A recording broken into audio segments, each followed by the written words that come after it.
আসসালামু আলাইকুম। কেমন আছেন সবাই? আশা করছি ভালো আছেন। আলহামদুলিল্লাহ আমিও ভালো আছি। আজকে আপনাদের সাথে নামাজের হিজাবের কাটিং ও সেলাই ভিডিওটা শেয়ার করব। আশা করছি ভিডিওটা শেষ পর্যন্ত থাকবেন। আর ভিডিওটা যদি ভালো লেগে থাকে ভিডিওতে একটা লাইক, কমেন্ট আর শেয়ার করে দিবেন। এখানে আমি 3 গজ পরিমাণ কাপড় নিয়ে নিয়েছি। প্রথমে আমি কাপড়টাকে মেলে নিব।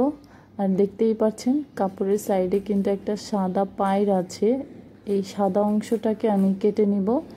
দোনো পাশে আছে, এই দোনো পাশের এই অংশটাকে কেটে নেব। আর যদি না কাটি তাহলে হিজাবটা দেখতে ভালো লাগবে না, সাদা অংশগুলো বের হয়ে থাকবে। তো এই তো আমি কেটে নিয়েছি। দেন আমি কাপড়টাকে 2 ভাঁজ করে বিছিয়ে নিব। আমি আমার লম্বা অনুযায়ী 2 ভাঁজ করে বিছিয়ে নিয়েছি। এটা হচ্ছে বন্ধ দিক আর এটা হচ্ছে খোলা দিক। আর আমি যেদিকে আছি সেটা হচ্ছে খোলা সাইড, মানে পায়ের অংশটা।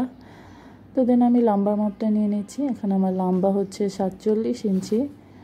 তো এরপর আমি এভাবে করে 47 ইঞ্চি 47 ইঞ্চি করে এভাবে করে আমি এই পর্যন্ত 47 ইঞ্চি নিয়ে নেব। দেন এখানে আমি 47.5 নিব। তো এরপরে হাফ ইঞ্চি করে একটু একটু করে বাড়াবো। এখানেও 47.5 নিব। আর এরপরে আমি 48 ইঞ্চি নিয়ে নেব। এরপর আমি একদম এই পাশে এসে পড়েছি। এখানে আমি 2 ইঞ্চি 49 ইঞ্চি নেব। তো 49 ইঞ্চি নিয়ে আমি দাগ দিয়ে নিয়েছি। এরপর আমি এভাবে করে দাগ দিয়ে নিয়েছি, কিন্তু খেয়াল করবেন যে এখানে কিন্তু কাপড় নেই। তো এই কাপড়টা কিন্তু জোড়া দিতে হবে। তো আমি প্রথমেই যেই দাগ দিয়েছি সেই দাগে দাগে কাপড়টাকে কাটিং করে নিচ্ছি। আর এই পাশ থেকে যে কাপড়টা বাঁচবে সেই কাপড়টা দিয়েই আমি এই পাশের জোড়ার অংশটা দিব। তো এটা এভাবে করে পায়ের সাইড এভাবে করে রেখে আমি কাপড়টাকে সুন্দরভাবে টান টান করে বিছিয়ে নিয়েছি। এরপরে আমি এই একদম পিছন সাইডে আমি 49 ইঞ্চি লং দিব। সামনের তুলনায় সামনে 47 দিয়েছিলাম, তো একদম পিছনে আমি 2 ইঞ্চি বেশি দিচ্ছি। আর এই 2 ইঞ্চি বেশি দেওয়ার ফলে দেখা যায় হিজাবটা যখন পরবেন তখন দেখতে ভালো লাগবে। তা না হলে এটা একটু উপরের দিকে উঠে থাকে। এই 2 ইঞ্চি বেশি দেওয়ার ফলে হিজাবটা যখন পরবেন তখন দেখতে ভালো লাগবে, তার জন্য একটু বেশি দেওয়া। তো এরপর আমি এভাবে করে দাগ দিয়ে এই পাশের সাথে এভাবে করে রাউন্ড করে মিলিয়ে নিব। এরপর এই দাগে দাগে আমি কাপড়টাকে কাটিং করে নিব। তো এই তো আমার কাটিং করা হয়ে গেছে। এই কাপড়টা দিয়ে আমি সামনের ক্যাপ তৈরি করব। তার আগে দেখিয়ে দিচ্ছি যে এই প্রথমে এই জোড়াটা দিব, দেন আমরা এটার সাথে এটাকে জোড়া দিয়ে নেব। এই কাপড়টা দিয়ে এরপর আমি সামনের ক্যাপের অংশটা কেটে নিব। আমি একটু দেখে নিচ্ছি হবে কি না। তো এই তো আমি এখানে 10 ইঞ্চি নিয়ে কাপড়টাকে 2 ভাঁজ করে নিচ্ছি। মানে 2 ভাঁজ করার পর এখানে 5 ইঞ্চি হবে। দেন এখানে আরও একটা ভাঁজ দিয়ে এখানে 7.5 ইঞ্চি নিয়ে নেব। এই তো এখানে 5 ইঞ্চি। এরপরে আমি এভাবে করে রাউন্ড শেপ দিয়ে সামনের ক্যাপটাকে কাটিং করে নিব।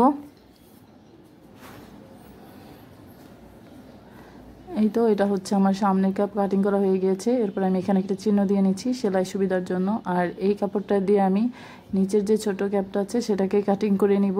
এটা 2 ইঞ্চি চওড়া 2 ভাঁজ করে নিয়েছি, 2 ইঞ্চি চওড়া আর 5 ইঞ্চি লম্বা নিয়ে। এই তো এভাবে করে আমি এই ক্যাপটাকে ছোট ক্যাপটাকেও কাটিং করে নিব। আর এই দুটাকে কীভাবে সেলাই করব সেটাও দেখিয়ে দিচ্ছি। এই তো এই সাইডে আমি এই সাইডে একটা চিহ্ন দিয়ে নিচ্ছি, এভাবে করে উপরের দিকে লাগিয়ে নিব। দেন এটা নিচের দিকে লাগিয়ে নিব। তো এরপর এটাকে এভাবে করে মেলে নিব। চিহ্ন অনুযায়ী যে চিহ্ন দিয়েছিলাম সেই চিহ্ন অনুযায়ী এভাবে করে রেখে আমি সেলাই সুবিধার জন্য কয়েকটা পিন আটকিয়ে নিব। আপনারা চাইলে পিন আটকিয়ে নিতে পারেন।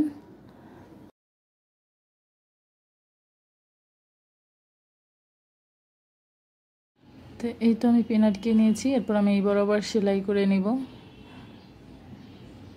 তো ভিডিওর ওই পর্যায়ে বলে নিচ্ছি, ভিডিওটা যদি ভালো লেগে থাকে ভিডিওতে একটা লাইক, কমেন্ট আর শেয়ার করে দিবেন। আর আমার চ্যানেলটা সাবস্ক্রাইব করে রাখবেন। অলরেডি সাবস্ক্রাইব করে থাকলে আপনাকে অসংখ্য ধন্যবাদ। আর আমার সাথে ফেসবুক পেজে জয়েন হতে আমার ফেসবুক পেজটাও ফলো দিয়ে রাখবেন। আমি ডেসক্রিপশন বক্সে লিংক দিয়ে দিব, আপনারা চাইলে ঘুরে দেখে আসতে পারেন। তো এই তো আমি ক্যাপটাকে লাগিয়ে নিয়েছি। দেন এটার উপরে একটা চাপ সিলি দিতে হবে। তো প্রথমে আমি মুখের মাপ অনুযায়ী এটাকে সেলাই করে নেব। এখানে আমি 10.5 ইঞ্চি নিচ্ছি। 10.5 ইঞ্চি নিয়ে আমি এখান থেকে রিভার্স সিলি দিয়ে আমি দেন নিচের অংশটাকে পুরোটাকে সেলাই করে দিব।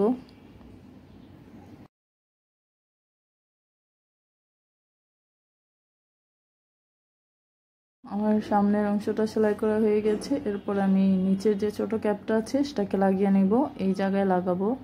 তো এখানে আমি প্রথমে ক্যাপটাকে এভাবে করে 2 ভাঁজ করে একটা চিহ্ন দিয়ে নিচ্ছি এই মাঝ বরাবর।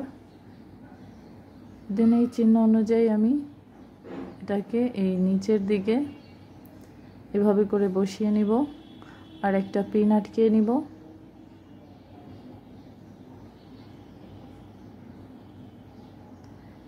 এরপর এই সাইড থেকে ধরে আমি এই বড় ক্যাপের এই সাইড দিয়ে ধরে আমি এভাবে করে সেলাই দিয়ে নেব।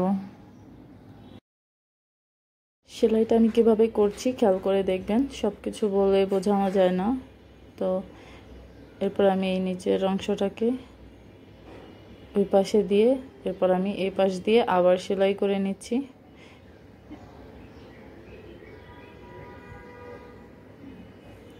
এই তো এভাবে করে সেলাই করার পরে আমার এই নিচের ক্যাপটাও লাগানো হয়ে গিয়েছে।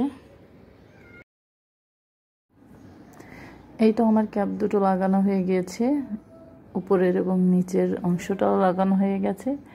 এরপর আমি চাপ সিলি দিয়ে নিব। প্রথমে আমি একটু উল্টো করে দেখিয়ে দিচ্ছি যে এটা কেমন হয়েছে।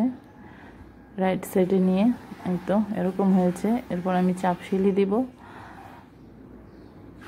তো একদম এই নিচের অংশ থেকে মুখের নিচের অংশ থেকে আমি এভাবে করে যে বাড়তি কাপড়টা সেটা মেন কাপড়ের দিকে রেখে আমি মেন কাপড়ের উপরেই চাপ সিলিটা দিয়ে নিব।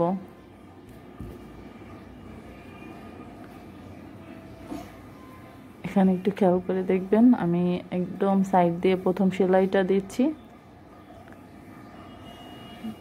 পুরোটা ফেসের চারদিক ঘুরিয়ে আমি সেলাই দিয়ে নিচ্ছি।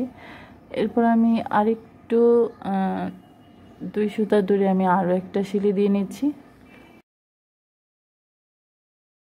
চাপ সিলিটা দেওয়ার সাথে সাথে এখানে আমার এই ফেসের দিকের সেলাইয়ের কাজ শেষ।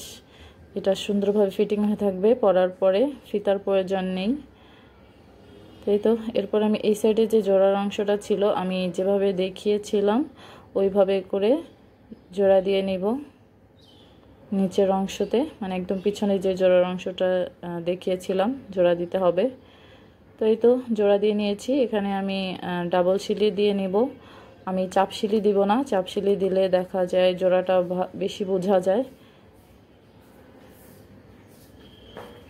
তো এরপর একদম নিচের যে অংশটা আছে সেটাকে আমি এভাবে করে চিকন ডাবল ফোল্ড করে পুরোটা ঘুরিয়ে সেলাই দিয়ে নেব।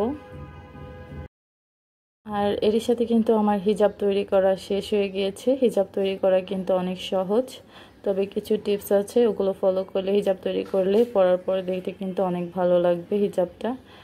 তো এই তো ভিডিওটা শেষ পর্যন্ত দেখার জন্য আপনাকে অসংখ্য ধন্যবাদ। আর আপনি যদি ফেসবুক পেজ থেকে দেখে থাকেন তাহলে পেজটা অবশ্যই ফলো দিয়ে রাখবেন। আসসালামু আলাইকুম।